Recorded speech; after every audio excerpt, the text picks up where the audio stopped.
निक्की की हत्या हुई या उसने खुदकुशी की?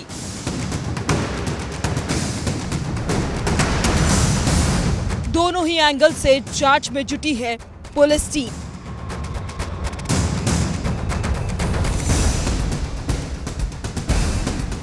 इस बीच सामने आई दिल दहलाने वाली वारदात।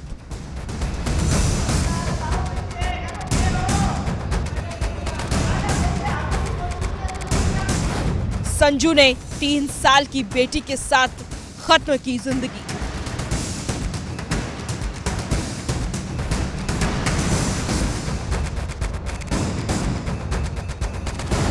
पूरे देश की निगाहें ग्रेटर नोएडा में हुए निक्की कांड पर टिकी है। हर कोई ये जानना चाहता है कि आखिर हंसती मुस्कुराती निक्की अचानक खामोश कैसे हो गई। क्या पति और ससुराल वालों ने उसे जलाकर मार डाला या फिर निक्की ने खुदकुशी की? दोनों ही थ्योरी पर पुलिस काम कर रही है, क्योंकि दोनों ही थ्योरी के अलग अलग दावों के साथ सबूत सामने आ रहे हैं।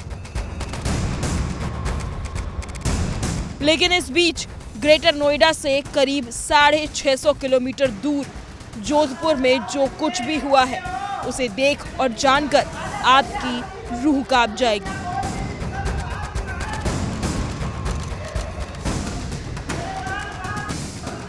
एक लेक्चरर महिला ने अपने 3 साल की मासूम बेटी के साथ जिंदगी खत्म कर डाली है। खुद और अपनी बेटी पर पेट्रोल छिड़ककर आग लगा ली। ये वही कुर्सी है जो इस दर्दनाक कांड की गवाह है। ये थाना डांगियावास क्षेत्र के अंदर 22/8/2025 का इंसिडेंट है, जिसमें एक ज्योग्राफी लेक्चरर ने अपनी बच्ची के साथ सुसाइड कर लिया था। इसमें मेनली प्राइमा फेसी जो उसके परिवारजनों की तरफ से जो रिपोर्ट दी गई है कि उनमें ये कहा गया है उसके जो फैमिली मेम्बर्स थे, ससुराल के जो लोग थे, वो उसको दहेज की मांग के लिए प्रताड़ित करते थे। वो उसी दहेज प्रताड़ना के कारण उसने सुसाइड किया है।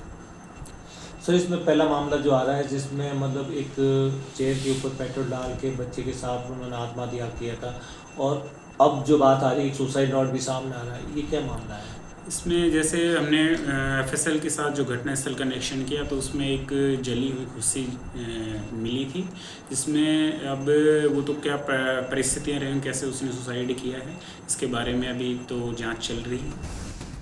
तस्वीरों में हंसती मुस्कुराती ये संजू और उनकी 3 साल की मासूम बेटी है, जो अब इस दुनिया में नहीं है। जलने के बाद दोनों की तस्वीरें इतनी भयावह हैं, जिसे हम आपको पूरी तरह दिखा भी नहीं सकते हैं। 3 साल की मासूम बेटी की मौके पर ही मौत हो गई थी, जबकि संजू की अस्पताल में इलाज के दौरान मौत हुई। पुलिस के मुताबिक संजू शुक्रवार को स्कूल से छुट्टी लेकर दोपहर घर लौटी। उसने मकान में कुर्सी पर बैठकर बेटी के साथ खुद पर पेट्रोल उड़ेल दिया और आग लगा दी। कुछ ही देर में दोनों आग की लपटों में घिर गईं। उस समय घर में पति और ससुराल वाले मौजूद नहीं थे। ग्रामीणों ने मकान से धुआं उठता देखा तो हड़कंप मच गया। सूचना पर पुलिस और परिवार वाले मौके पर पहुंचे, लेकिन तब तक सब कुछ खत्म हो चुका था। पुलिस की जांच में ये बात भी सामने आई है कि पीड़िता ने अपने स्कूल की लाइब्रेरी में सुसाइड नोट रखा था। कौन सा उसने फ्यूल्स यूज किया, इसके बारे में भी क्लियर स्थिति बाद एफएसएल की रिपोर्ट के बाद ही क्लियर हो पाएगी। साथ जो सुसाइड नोट की बात है तो वो उसने स्कूल्स में हमें पता चला था कि उसके स्कूल्स की जो उसकी खुद की जो लाइब्रेरी है, खुद की जो अलमीरा में उसने एक सुसाइड नोट रखा है कि किन कारणों से उन्होंने सुसाइड किया है। वो सुसाइड नोट में बरामद हुआ है और उसके जो तथ्य हैं उसमें लिखे गए हैं, उसके बारे में लिंक किया जा रहा है, उसके संबंध में एविडेंस जुटाए जा रहे हैं और जो भी स्थिति होगी वो आगे।